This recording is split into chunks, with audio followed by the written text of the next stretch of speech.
পৃথিবীতে প্রত্যেকটা মানুষ শ্রম বিক্রি করে, অথবা নিজেকে বিক্রি করে, অথবা তার কর্মকে বিক্রি করে, তার মেধাকে বিক্রি করে।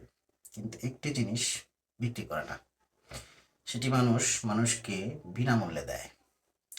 আর যদি ইচ্ছে করে দেবে না, তাহলে সেটা পৃথিবীর কোনো মানুষ নিতে পারে না।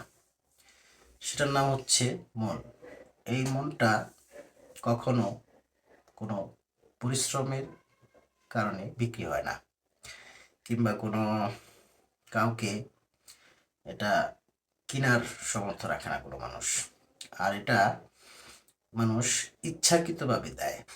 যদি কাউকে দেয় তাহলে সে পায়, আর যদি ইচ্ছাকৃতভাবে না দেয় তাহলে কোনো মানুষ এটাকে পায় না, কিংবা পাওয়ার যোগ্যতা রাখে না।